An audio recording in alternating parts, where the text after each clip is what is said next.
everybody, welcome back to my channel. I know I promised to be back last week, but here's the thing. On the 10th, and we have a Pebbles here. On the 10th, we went to Ottawa and Montreal. I didn't want to tell anybody when we were going because, you know, house. So the trip was for my son to see Metallica. We had a 2-day concert trip, or concert tickets, because he missed out when we took our daughter to see Metallica. So we felt bad. So we gave him a doubleheader this time. We ordered the tickets before our finances tanked. So it was a very tight trip. So we left on the 10th because the first concert was in Montreal on Friday. The second one was on Sunday. So we stayed in Ottawa for the whole entire time. We drove to and from Montreal Friday and Saturday. So Friday, my son really wanted to see Mammoth, which is Eddie Van Halen's son's band. Because of the traffic and accidents on the highway, we didn't get there until they were playing their last song, so he was really bummed out. So we might have a trip in November to see Mammoth. But the first night, Mammoth, Pantera, and Metallica played, and then we drove back to Ottawa because we were staying with my husband's nephew. Saturday, we just kind of putted around.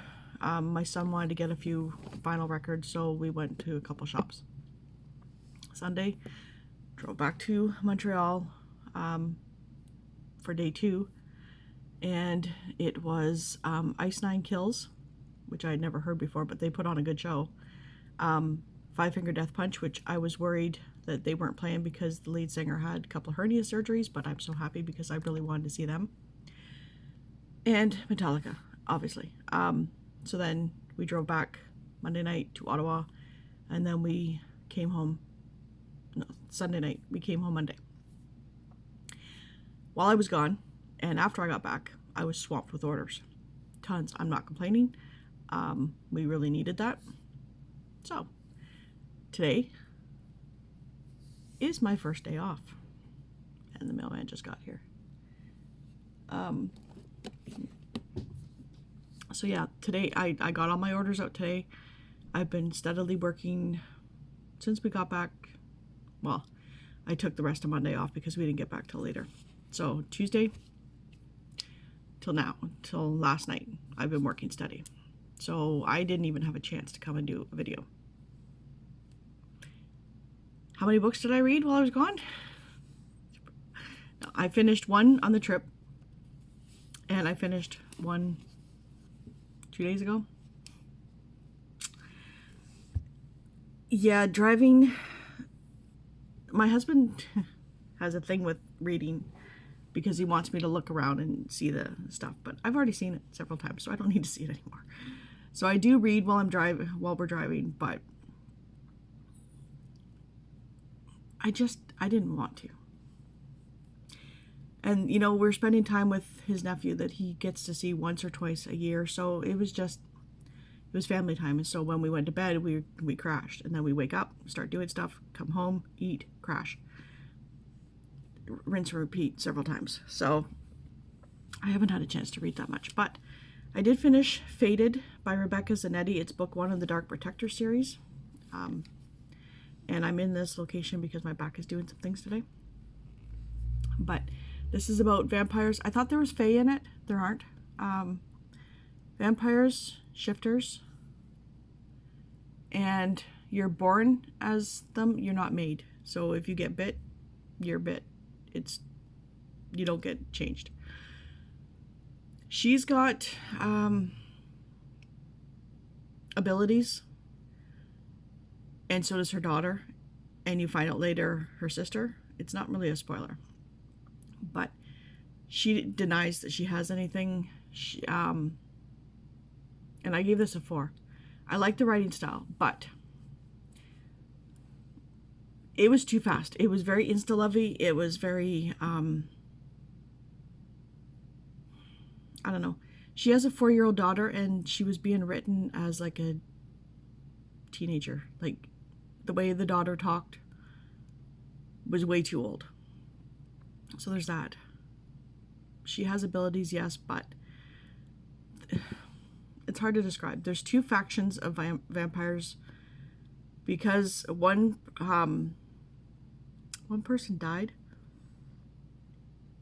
or she was found. I can't quite remember. But they're prophesied that the daughter is going to do things. So both factions want the mother and daughter duo. The bad faction is really bad. And then there's the good. I can't remember what their names are. They're really odd. But anyways, it's a new war has started in between after 300 years of peace. You kind of find out about that later in the story, so I don't want to give too much away, but I did like it, except for the part that the 4-year-old daughter was written too old for her age, and it was too insta. Way too insta. And then I finished Someone to Love by Mary Ballow, the first in the Westcott series. Did I give this a 4? I gave it a 3. I just didn't feel like reading it. It was slow to me. You're told, not shown, their love. He was so melancholy, and I didn't see the love between them at all. None. And this is about a girl who's raised in an orphanage. And she's now a teacher in that orphanage, but her lodging and life have been paid up until the point of this man dying, this Earl. She gets a letter saying that she needs to come to London. There will be a carriage to pick her up. And she gets to London to find out that she is actually the only legitimate daughter of the Earl, because he married his second wife before her mother died and had 3 illegitimate kids. So the kid she's willing to split everything equal. The 3 kids really treat her badly, as it's her fault that her father did this. So they go their own way, and she has to come to terms with the fact that she knows nothing of the aristocracy. And Avery, her name is Anna. Avery, he's the stepdaughter of a woman who is the sister to the Earl. So there's no blood relation. It took me a while to figure out who everybody was, because it introduces so many people, and there's a huge, family tree, but it took me so long to figure out who everybody was, because they throw so many people at you. But I gave this a 3 because it was slow. I didn't see anything, I didn't see the love. You're just told that he does this, and that's it. And it was just so. Usually with historical romances, there's like a gradual building up of something. Something happens and then it ends. This one, flatline. No gradual building up to anything, because there was nothing to build up to. So, yeah, there's that one. So, currently reading 3. The first book I'm reading is Murder in the Paperback Parlor by Ellery Adams. This is book 2 in the book retreat. So they have, Jane runs her aunt and uncle's resort, but it's part of a village that is based on stories and reading. So they put on these retreats this week it's a romance, where they have like romance readers or writers, authors, coming to do a talk. There's one that's most hated. And then she's just found dead. She's just found dead. And it's small writing, so it's taking a long time, almost 100 pages, just to get to the death. I like the premise. We'll see how it goes. But yeah, there are some other things, but there's a couple other things that go on behind the scenes that I don't want to spoil because you find that out in the first book, sort of deal. But yeah, it's a resort that's based around reading. I can talk today. And then I started The Absolutely True Diary of a Part-Time Indian by Sherman Alexie. I didn't realize it was so young adult, but I should be able to whip through this no problem because I only spent like 20 minutes on it last night. But it's about a kid who's got a lot of health issues and he gets treated badly on the reservation. Now here's the thing. The reservations here in Canada are totally different than the reservations in the States. There are some people on the reservation here there are a lot of people that have better houses than we do. They get treated a lot better than they do in the States, which is not a good thing. Ours have a lot of privileges, rights, that I know the States don't have, which is sad. So seeing the difference between the way Indians are treated in the States as opposed to here, it's an eye-opener. Like, I knew it was like their poverty, and we don't have the poverty that they do here. I mean, I'm not saying there's no poverty. I'm saying it's not like the reservations in the States. So yeah, he gets picked on. He's got one friend that is a good friend, I guess. But I haven't read that much into it, so we shall see. He likes to draw. That's about it. So we'll see. And then I don't have a picture, but I decided to pick up a audiobook today just for while I'm working, because I'm working on my website. But it is called Unravel by Sharon Jennings, and Sharon Jennings is the one who wrote all the Franklin books for kids. Who knew? But it's a young adult book, and it's a very young adult book. She's 12 years old, but the girl who's narrating it makes her sound like she's 5. So it's not quite. But anyways, it's a young girl that she's only got her dad, and they move around constantly whenever somebody starts nosing into their business. But she doesn't call him her dad, she calls him Joe. Why? I don't know. Her mother died when she was born, and the father blames her. Homeschools her, won't let her go to school, won't say anything about their past, won't tell her anything. And apparently something's going to happen. Something happened on her 12th birthday. They go to like a book signing here in because she's an avid reader. And the father won't let her have any pictures taken of her, won't let her ask questions of the authors that she wants to hear or know more about. And a newspaperman does take pictures of her, and that's pretty much where I got to. But something else happens that day, so we shall see. The next 3 books, I have to quickly read because I only have 5 days left, and there's 2 people waiting, especially for this one. And that's Young Honeymooners by Christina Lauren. I think everybody knows what it is. They hate each other. It's friends to lovers. They hate each other.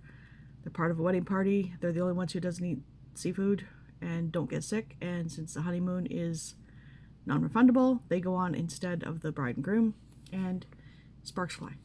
So there's that one. These next 2, I have no idea what they're about. Secrets of a Wedding Night by Valerie Bowman. Is this... I'm not sure if it's the first book in a series. I think so. But it's historical romance. historical romance, and that's pretty much all I need to know. But young, widowed, and penniless, Lily Andrews, the Countess of Merrill, has strong opinions of marriage.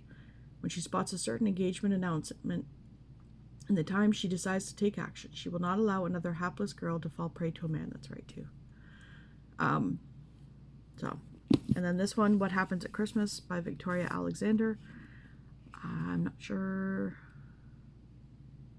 if this is part of a series, because you never know. But it's also historical. And it's Camille, Lady Lidenham, requests the pleasure of your company at a festive house party.